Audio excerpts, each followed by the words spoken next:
The bogey wheels have been designed to ensure the door stays in place on the runners and to assist in the toe and healing process. Before you fix the door frame into place, you'll need to release the bogey wheels.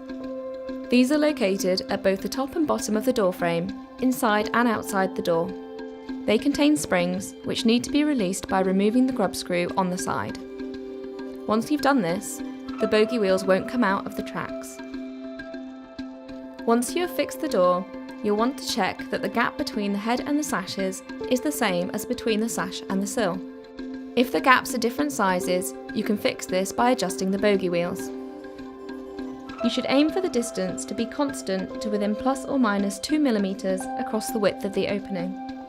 This needs to be measured at the junction of every sash. Please note that the accessible screw visible on the bogey wheels is not the bogey wheel adjustment. To access the adjustment, you need to remove this screw and the plastic washer and take out the second washer. You'll then be able to see the adjustment inside and can use the Allen key to move the bogey wheels up and down as needed. Once you've adjusted the bogey wheels, you'll need to toe and heel the sashes around the bogey wheels for consistency.